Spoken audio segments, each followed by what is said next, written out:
Here you go. Here you go.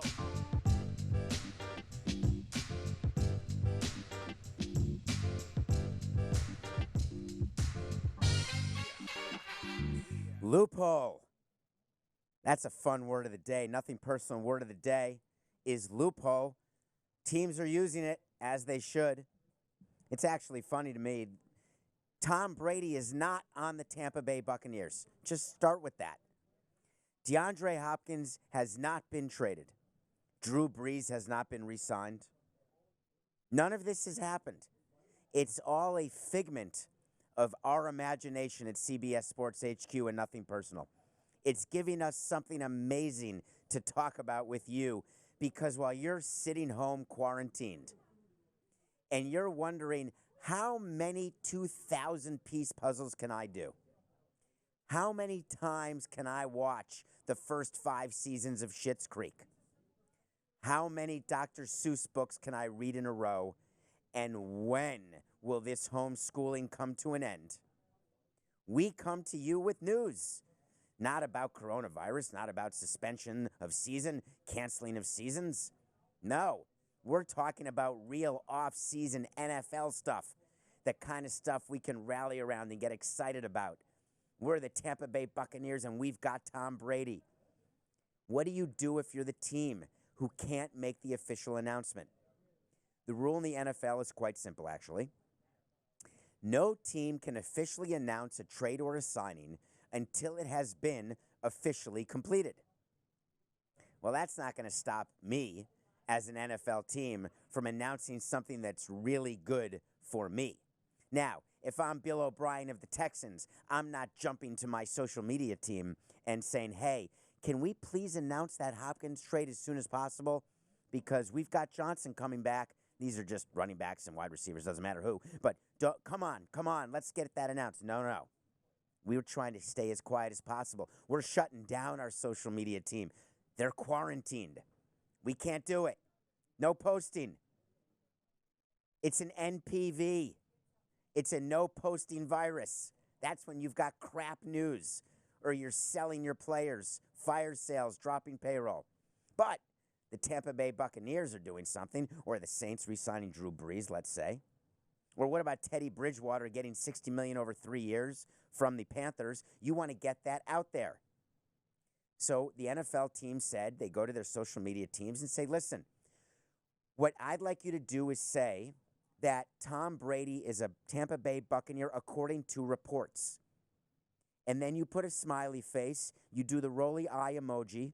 If you're not watching this, if you're listening and downloading, thank you. By the way, this podcast continues. We are here at the studio. We are recording this every day. We do a half-hour Nothing Personal on CBS Sports HQ. Then we do the full 45-minute show after. So please download, rate, review. Give it 5 stars, whatever it is you've been doing. Thank you so much. So it's a report with every emoji you can think of because we don't want to break the NFL rules. I don't want to get fined, so I'm telling my social media department we're going to walk the line here. Meanwhile, the NFL office and the commissioner's office knows exactly what teams are doing. And right now, during the times of this virus, excuse me, on air, I have a little bit of, it's tough, right? When you're not supposed to touch your face, right? And don't you get an urge? I was on a Zoom meeting earlier today, and there were a few people in the meeting who had their hands on their face during the meeting or rubbing their nose or wiping the corner of their mouth. It's hard rubbing your eyes when you're yawning or tired. You get that urge. It's really hard not to do it. And I just had the requirement because this will be 75 straight minutes of talking with a little tiny dose of writer. But I had to wipe a little bit off the corner of my mouth. And I feel like I don't want to do it. But on the other hand, can you see sort of the buildup at the corner if you're watching this, or do you really have to look at your machine closely? I will wash my hands. As a matter of fact, what I'm doing now is digging into my left pocket, and I'm pulling out sanitizer. I've got pumpkin apple today. Pumpkin apple is the sanitizer of the day. So I'm going to do a mouth wipe. Okay, done. And now I'm going to wash my hands just to be careful and clear. Okay, thank you. Coke is telling me what's the opposite? Why is that the opposite? Oh, by the way, I did do it up. Okay, time out. My name's David Samson. I'm coming to you live from the set of Nothing Personal. If you have to rub your eyes or touch the corner of your mouth because you're totally self-conscious about something that no one can see and no one cares about except you in your own crazy brain, take out the hand sanitizer that you bought for $50 from Bath & Body Works that's called Pumpkin Apple. Wash and wipe your hands, then touch your face, then do it again. Don't be the guy who touches your face, wipes your nose, and then cleans your hands. It's absurd to do that. Where is my head? So, I'm promoting back to the NFL loophole just to put a bow on the hole. It's very simple. To keep you in the loop, the commissioner's office is going to allow these sorts of indiscretions because they recognize there's a need for this type of off-season news, this type of off-season communique. But once the season starts, once things return to whatever our new normal is, even if it's our old normal, the reality is the rules are going to have to be followed. Come next off season, it's going to be a lot different. Either the NFL will have to change the rule or these teams are going to have to stop with what they're doing, because what we would do as a commissioner's office, what they do as commissioner's offices, they live their life closing loopholes. Word of the day. Ooh, there's some fighting going on in MLB. Yeah. So we talked about the union and the commissioner's office. They're getting together and they're trying to figure out, what are we doing? And they're trying to be as nice to each other as possible. One of the things we would say to ourselves as presidents and when you're with owners at owners meetings, we would talk about people who are running the union, whether it was Donald Fear, Eugene Orza, Michael Weiner, who died prematurely, may he rest in peace, but facing him in arbitration was a nightmare. Listening to him give closing arguments, it was a nightmare. Jeff Kessler, I could go on, all these union lawyers playing to the whims of agents, and I guess I'm the same way from a management standpoint. I'm going to take a position, and I'm going to take it strongly. So what's the biggest fight going on right now? And it's a big fight. Guess what? The business of, dun-da-da-da, if we had all the graphics people still working and they weren't quarantined, there'd be a release right now on the video part of the show and on the audio. We'd have music. We'd have a soundboard. We'd be pressing buttons. What do they fight about? Dun-da-da-da. Money. Money. Why? And I don't mean greenbacks. I don't mean Bitcoin. I don't mean gold. I don't mean oil. They're fighting about service time. Days. How many days to the year? Let me be specific. In baseball, you need 6 full years of service time before you can be a free agent. After 3 years of service time, you can enter arbitration. Before 3 years, you either get paid what we tell you you're going to get paid, or you can become something called the Super 2, which I'm never going to let you become, because then you get a year extra of getting paid more than I want to pay you. Therefore, I'm going to manipulate your service time if you're Chris Bryant or anybody else, and I'm going to make sure that we're paying you as little amount of money, keeping your service time down as low as possible. The union, on the other hand, has the opposite objective. The union wants to get as much service time as possible into the hands of the players because service time it's their currency. It flows through their veins. Find me one Major League Baseball player. I want one who can name how many Supreme Court justices there are and then name 5 out of the 9. Find me one. I bet you there's one. I've actually met a bunch of players. By the way, find me in the American public how many people can name how many Supreme Court justices there are, period, other than those who are trying to become citizens. It just reminded me of a Jose Fernandez story, which I'm going to tell you right now. It's not even in the rundown, but I'm telling it. Jose Fernandez wanted to become a U.S. citizen, and he was studying for the exam to become a citizen. And one of the things was learning about our government and how many electoral votes there are, how many people are in the House of Representatives, how many senators there are, name the Supreme Court justices, how many. He and I would sit in the dining room in the kitchen area of the clubhouse, and we would talk civics. And we talk about these things, about the Supreme Court justices, about who was appointed by who and who's on which side of the aisle, because he was always so curious, Jose was, to talk about these things. He knew more than half the people who go to get through college as Americans, because we all take it for granted and we don't have to take that test. The example is, how many of you who get new driver's licenses could actually pass the written test that 16-year-olds have to take to get their driver's license? The pass rate would be like 3%. Not one person in this office would pass either the citizenship test or the driver's test. So we would talk about these things and we would debate some of the civics issues. But in any case, the currency for these players and what they think about is service time. But you ask every player, hey, what's your service time? I landed the plane, Coca. I landed the damn plane. If you ask an MLB player, what is your service time? 100% of the players know their service time by the day. My service time is 3.074. That means 3 years plus 74 days. My service time is 3.130. That's 3 years and 130 days. My service time is 5.160. Oh, God. Oh, God, hold on. 5.160? That's 5 years, 160 days. Oh, my God. I'm almost a free agent. Wait a minute. MLB is postponing opening day? MLB may not have a season? Oh, God. I'm not a free agent. I'm calling the union. I want to get 27 service days while we were suspended, while the season was canceled, because then I'm a 6.0. And if you're the East German judge, 6.0 is pretty damn good. And if you're going to be in baseball, 6.0 is even more gooder because you're a free agent. So what they're fighting about right now is how much service time will be given to these players. Let's say there's only an 80-game season. Is that half a year of service time? Because there's usually 162. Or if the full year is only 81 games, then is that a full year of service if you are on the active roster for those 81 games? If you're the Los Angeles Dodgers, is this important? What happens if you get a full year of service time and there's no games played? I'd like to introduce you to someone named Mookie Betts.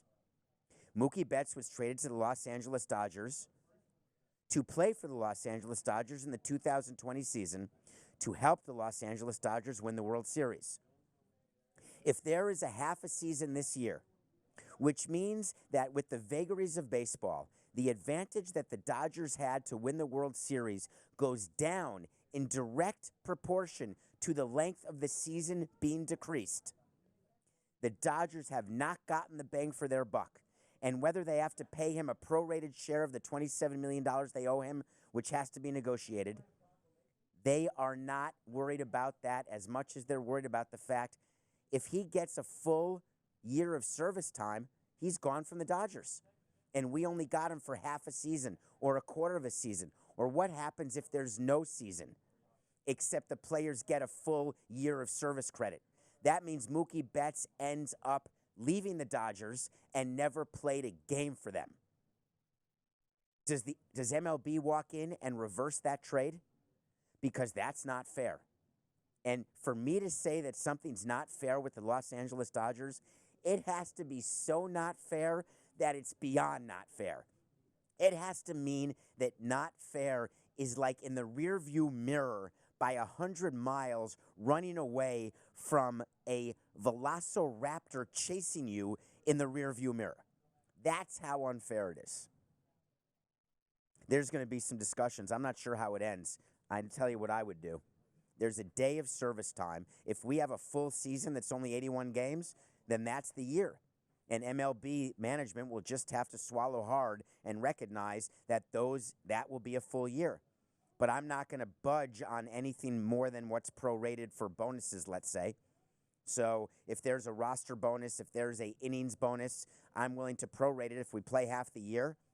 and your contract said after 150 innings you get $1 million, but we're playing half a year, I'd be willing to make it after 75 innings, except I'm cutting the bonus in half.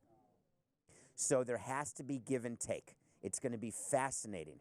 Right now, people are not as interested to hear about this, to tell you the truth. They'd rather focus on getting themselves healthy, worrying about whether they're social distancing. As I'm looking at people in this studio hovering over each other like a helicopter looking to dry grass. I'm not sure what they're all doing. 6 feet? They're not even 2 feet apart. Okay. NBA. What's going on with the NBA? Update time. Adam Silver, I want to give him a ton of credit. Tully, you got to stay further away from people. I am. I'm moving. Hovering like a helicopter. That's what we're going to call people. They're hoverers. I mean, we got a sick guy here. His eyes are watering. He's got a fever of 98.6.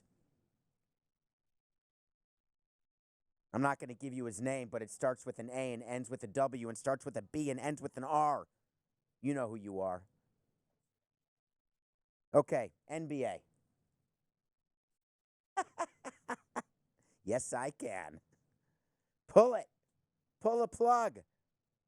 CBS gets upset when I talk about the fact that we're all on top of each other. Guess what? CBS has the option to end Nothing Personal on the CBS platform. But given the platform, I'm going to tell the truth. If we're here, I'm glad we're here giving you content. I'm going to be here every day, but we're going to be smart and careful about it. The NBA is being smart and careful about it. If you've got people in your life who are not taking this seriously, let them be. You know better. Don't let people who don't understand the reality manage your choices. You have to take charge like Adam Silver is in the NBA.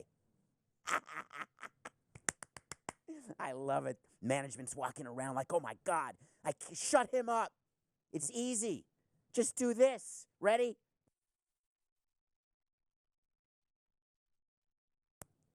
I'm back.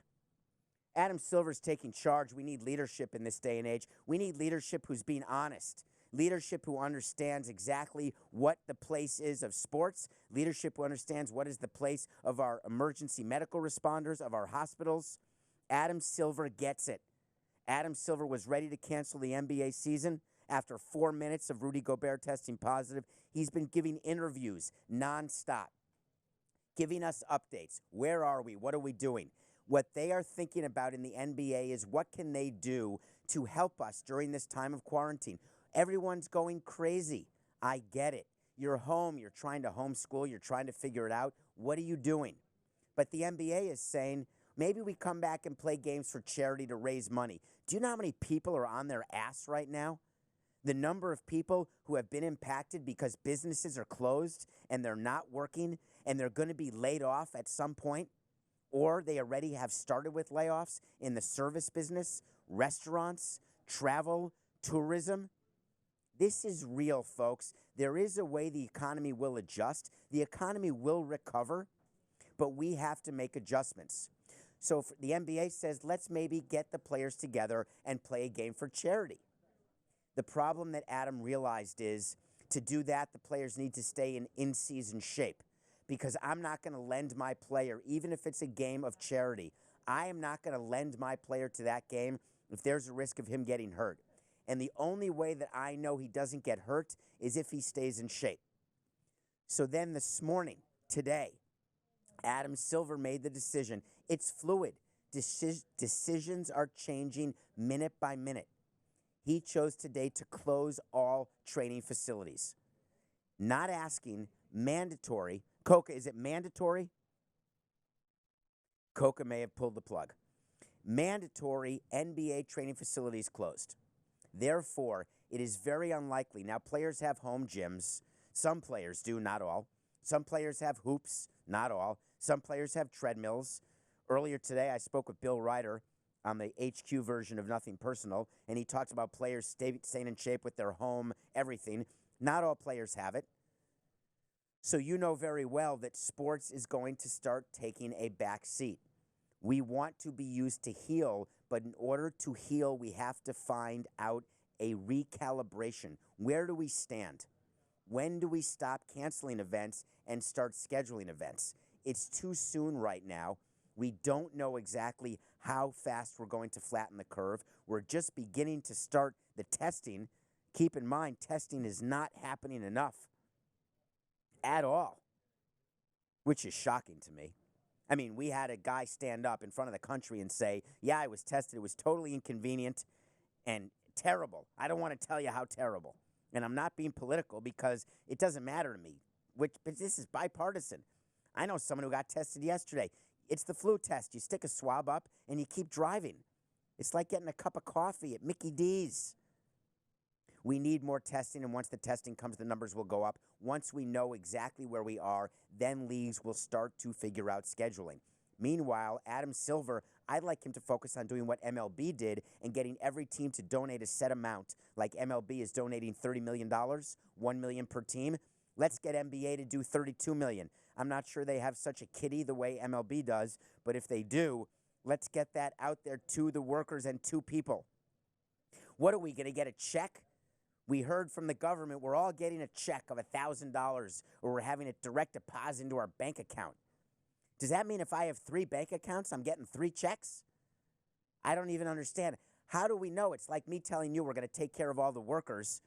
Our beard challenge, which I'm going to get to later in the show, we actually will talk about how we're trying to get money to people, but knowing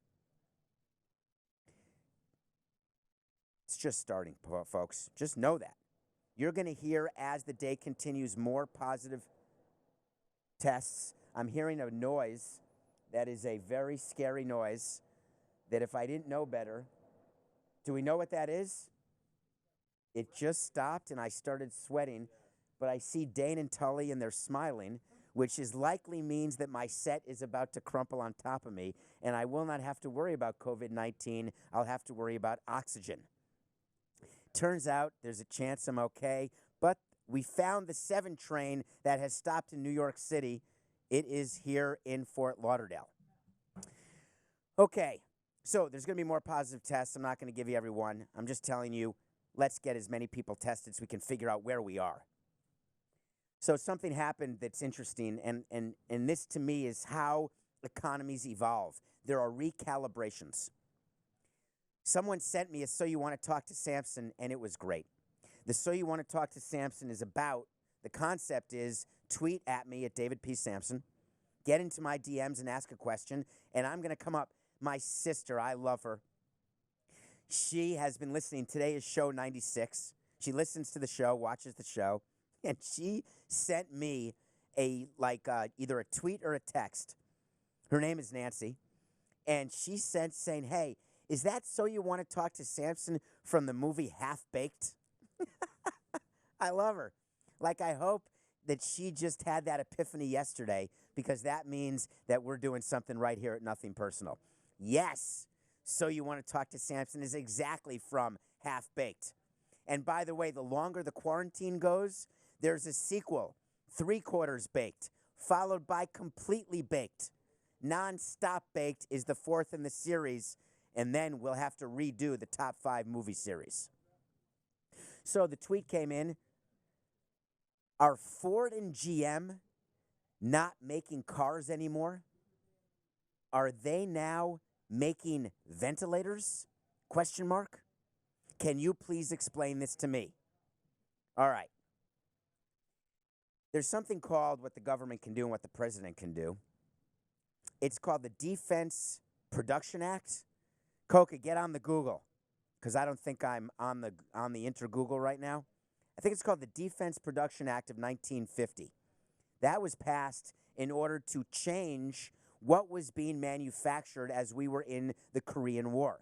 So companies were becoming professionals in making bullets or vests or tanks or parts for airplane bombers or helicopters. They were changing what they were making because that's what the government needed in order to save democracy, in order to push our society forward. Ford and GM have stopped producing cars, and they are now producing ventilators. Why? Because the U.S. knows that we are short ventilators. Guess what else is going to start being produced? sanitizer, toilet paper, hospital beds, laundry detergent, goggles, things that are required in order to get us through the pandemic. So the workers who know how to put a car together are going to learn how to put a ventilator together because they're going to need workers to do it. The workers will get employed and paid by the government. That's an economic stimulus plan. Right now, Pete Prisco, the famous Pete Prisco of CBS, is learning right now how to manufacture and very well make beds. He and I are going to be helping out by manufacturing and then delivering and four-cornering beds. I'm just kidding, Pete. We need him to keep giving us sports news and insight. The point is, people will learn new skills. That is what happens when there's a change in society. There are people who will be required to adjust. It's a game of adjustments in baseball and basketball and any other sport. Right now, we're living through the game of adjustment. You may not feel normal, but you will. There will be a total recalibration in how we act, what we do, and we will find we'll get back to even. And the way to handle it, if you're the federal government, is to make sure that the products are being produced that are most needed. There cannot be a run on items at Costco causing fistfights and people to buy guns and bullets. Right now in Florida, more guns and bullets are being bought than at any time before ever. Let me just ask, is that your plan? You're waiting for the zombie apocalypse, or you're waiting for someone to jump in front of you on the line to buy some Charmin? What are you going to do? Pop a cap in his ass? That's your plan? It's outrageous, but it's going to change. The government has a role, and they will follow that role all the way through. I think it's going to be interesting to see which sectors sort of sports is the ultimate sector, right? There will be games again. There will be normalcy. We will all congregate and go to games, or we'll find a way that we sit every other seat. Capacities may change, so when new buildings are built, maybe only 10,000 people can be at a game, but guess what? More people will be watching and streaming. Do you think it's any surprise that the numbers for CBS Sports HQ or CBS Sports Network or CBS News Network are skyrocketing right now? Or that we're worried that Netflix should switch to SD from HD because we're going to break the internet? We're all on the internet. We're all doing, I had a meeting this morning, and we all did it via Zoom.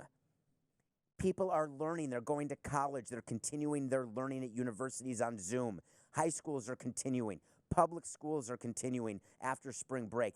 There will be this new normal, whatever it is, and we will be good. We will be good. We will deliver you sports and entertainment. Amusement parks will open again. Everything will be okay. But there will be a change. And the question is, where are you on that sector? There's a reason why old people think that this is no big deal, because generally old people don't like change. Old people still want to use the typewriter instead of the computer. Old people were using flip phones instead of smartphones. And then eventually they got used to it, or they chose to just turn a blind eye to it. Societies evolve, and so will this one. All right, I'm still watching the movie of the day, but I got Coca running on set. MLB is announcing immediately interim support for minor league players. Okay. We talked about that on Nothing Personal. I think that MLB secretly, and I want to say this to all the CBS bosses who pulled the plug in the middle of this show and then put it back on. We're back, Manny. We're back. Manny's the greatest. He's been here. He helps us out. He won the office weight loss challenge because he's more disciplined than anyone in this office. Manny is. So we talked about minor leaguers, and we talked about MLB, and they should be doing more, and then they announced $30 million, which was tremendous, $1 million per club. They're now live announcing right now that they are engaged in discussions with stakeholders to identify ways to help minor leaguers. So they're announcing a league-wide initiative to create a level of uniform compensation for minor league players covering the period between now and the original start of the minor league season. They're going to work with 30 clubs to identify additional ways to support all of these 2,000 players who are impacted 2020 Guys, hold on. Is this the whole announcement, Coca? Is this it? Coca. This is the whole announcement? Each player will receive a lump sum equal to the allowance that would have been paid through April 8th. The exceptions to this plan are non-40-man roster players already receiving major league allowances or players who are currently receiving housing, food, or other services from clubs. All right, let me explain what this really means. So there's something called minor league spring training and major league spring training. If you do not get an invite to major league spring training, you go and you show up to your minor league spring training, which is like a regular spring training, but for the young players, and they get paid a per diem, but they don't start getting paid their $500 or $600 a month, up to maybe $10,000 a month at AAA, sometimes $20,000 a month for the better AAA players. They don't start getting that paid until the minor league season starts, which is around when the major league season starts in April. So what MLB has decided to do is that they're going to give each minor league player what they would have been paid, which is their per diem.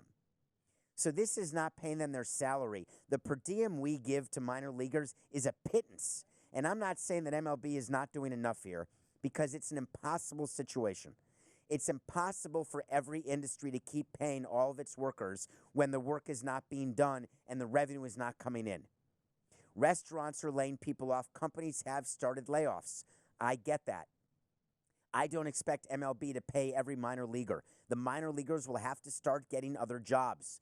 That's the reality, which is why when minor league spring training starts up again, it will have to be a full spring training. This is the reality of the world in which we now find ourselves. What we're doing by giving them their per diem, but the facilities are closed, the gyms are closed, they have no ability at all to keep themselves in game shape because they don't have home pitching rubbers. They don't have home batting cages. These are kids who are making no money at all. They're quarantined with 5 of their friends, or maybe back with their parents or siblings. So giving them their allowance through April 8th is actually a very nice gesture, but April 8th is practically tomorrow. So what I like about this announcement that MLB did is they said, this is what we're doing now, and we are taking this seriously, and we're going to keep working to figure out what we can do going forward. Not making a promise. And all I've ever asked from MLB is don't make any promises you can't keep. If minor leaguers are going to be let go, and that's the reality of it, if minor leaguers are going to have to get other jobs, that's the reality of it. Let's at least give them enough notice with what they're going to have to do in order to continue to support themselves and, in some cases, their families.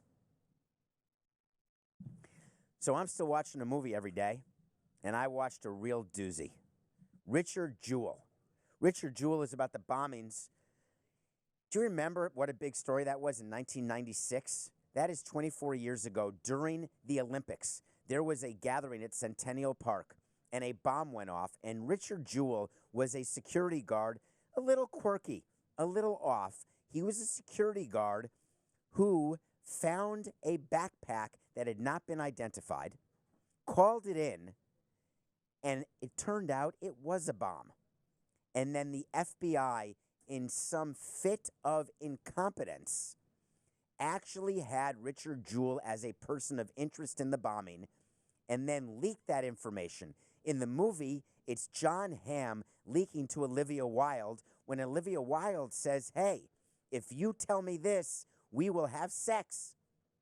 She touches him in a place that was awesome for John Hamm and says, hey, who's a person of interest? He whispers in a fit of insanity, it's Richard Jewell. And the Atlanta Journal-Constitution goes with the story. Guess how it ends? Spoiler alert, it wasn't Richard Jewell.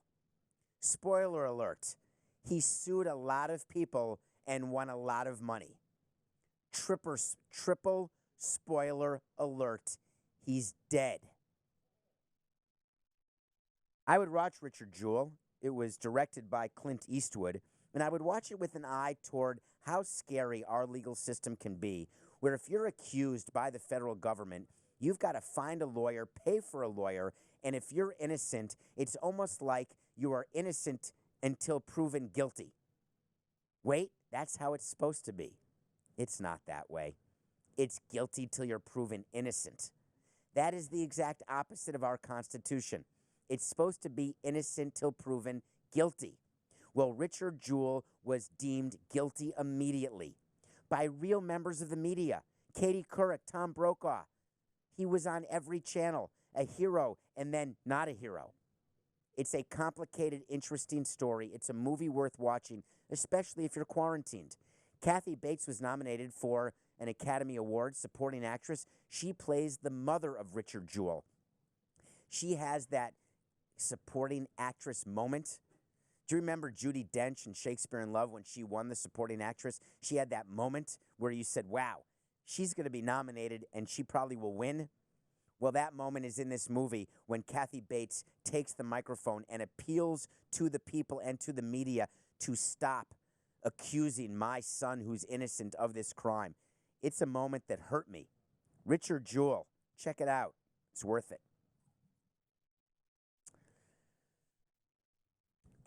Time for the MLBeard update.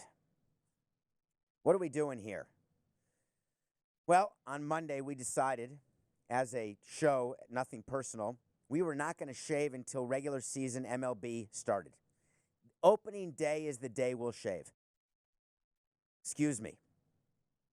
That was a cough because I don't know how to breathe when I'm doing a show, not a cough because there's a chance I've got 19. The only 19 I hope I have is Product 19, and I don't even have that anymore because they stopped making it. I loved Product 19. It's a cereal, by the way. It's a good cereal. It's not as dry as Total, and it's not as awesome as Frosted Flakes. It's right in the middle. It was so good for me. I would eat it before races, before exams. I would just have it dry, sometimes with fruit. My grandpa's special. You put fruit and milk and Product 19. They stopped making it.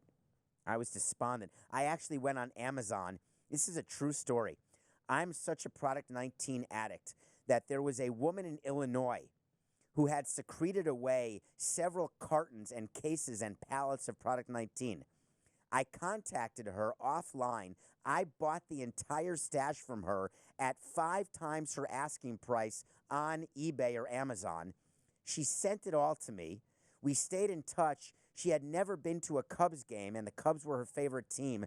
Not only did I pay her 5 times for the Product 19, but then I gave her tickets, free tickets to go see the Cubs play the first time she had ever seen her team play because she never could afford it. By the way, with the profit she got from the pallet of Product 19, she could have bought a ticket, but I was so thankful to her. So I had a Product 19 for years past when I could have, and it really was sad when I had my last box because there's no replacing it, ever. There is no Product 19. Is it really for $3.80 on eBay, Coca's telling me? It's a sealed Product 19 for $3.80 on eBay? If you can confirm to me right now that there is somebody selling Product 19 on eBay, I am 100% in because my addiction's past. I moved on to Cheerios and Special K, not the sort of Special K with fruit, the original Special K. Anyway, we're growing beards. We're giving money away. $1,000 a day to anybody. No, not anybody. That's the government. $1,000 a day to every Major League Baseball team for the next 30 days. And after that, $1,000 a day for the next 70 days to local South Florida charities. Nothing Personal has committed to giving $100,000 back to help people in need, and there are plenty of people in need. If you want to help, go to your favorite team's website. Give money to a team's foundation, whoever your favorite team is, even if it's the Marlins. Believe me, the Marlins are going to get a day. I'm going to hold my nose, and I'm going to give $1,000 because I started and worked that foundation. And boy, did we do a lot of good. A lot of good. But the reality is the foundations are the way to get money back into the community where it can make a difference. Today's team, in alphabetical order, is the Boston Red Sox, and we have agreed to give $1,000 to help defray the loss of Mookie Betts. We are giving $1,000 to help the payroll of the Boston Red Sox. Nah, I'm just kidding. We're giving $1,000 to their foundation because at the end of the day, it doesn't matter. They traded Mookie Betts and David Price. It was the exact right move. You're all complaining that your best free agent signing of the offseason was Martin Perez or Colin McHugh. You're angry that the Red Sox spent $19.75 million. The best player they got back was Jeter Downs. You're angry that the Red Sox didn't keep Mookie Betts because all it was luxury tax. Save it. Save it for someone who cares. It's not me. You've got rings for every finger but the thumb on your left hand since 2004. Every finger but the thumb, and you're complaining that your owner didn't want to pay the most unbelievable tax. It is so, what is the word? Oh my God, I'm having a moment. I'm having a senior moment. When a tax becomes, it multiplies when you violate it 1 year, a second year, a third year.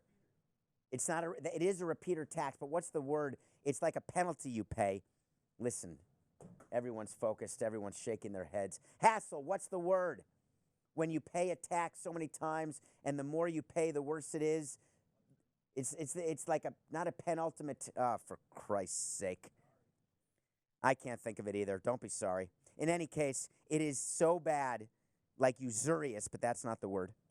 The Red Sox said we're trading Betts. J.D. Martinez picked up his option because no one was going to match his contract. You were happy when you signed J.D. Martinez.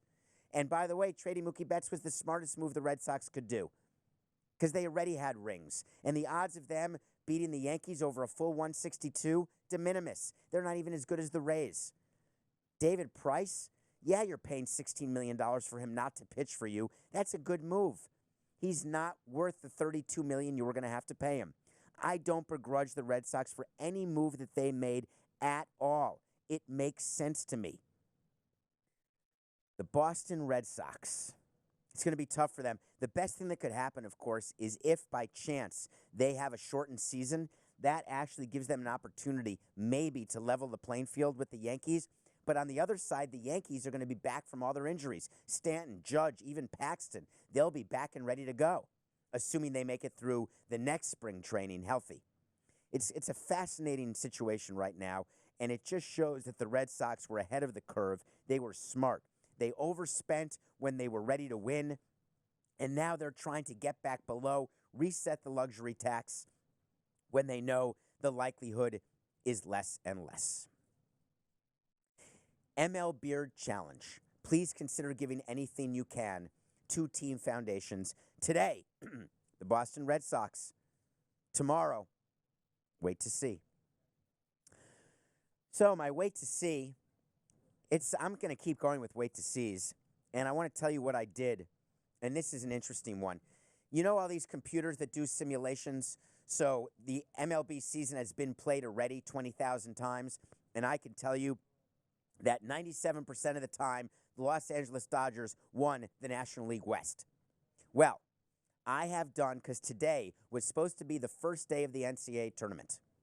So today, and over the past few days, I have done not one, not two, but 3 simulations, all done in my brain, looking at the 64 teams in the NCAA Tournament who I thought would get bids. And every simulation ended the same. Congratulations to the Yale Bulldogs. You are the 2020 NCAA champions. You can't believe it, right? How's it possible that you made it through first round, round of 32, Sweet 18, 16, Big 8, round of 8, Elite 8, Final 4, championship game? They took the court. They're playing against Mike Krzyzewski and Duke. They were the finalists in my simulation because I love that I can pronounce his name so many people can't, so I like just saying it when I can to show you that I'm deep inside the sports world. Mike Krzyzewski goes against the Yale Bulldogs. First NCAA final game, God knows how long. The tip, final score of the final game in all 3 simulations was 57-51 Yale. Congratulations, Yale. I couldn't be more proud. I can picture the president of Yale, Peter Salovey. He's in the winning locker room, celebrating from potentially 6 feet away. He gets a phone call, not from the head of Duke or the chairman or president or provost. He gets a phone call from the president of the United States congratulating him. He says to the president, yes, we won. And remember, at all times, at Yale and everywhere else, it's always for us been about business. It's nothing personal.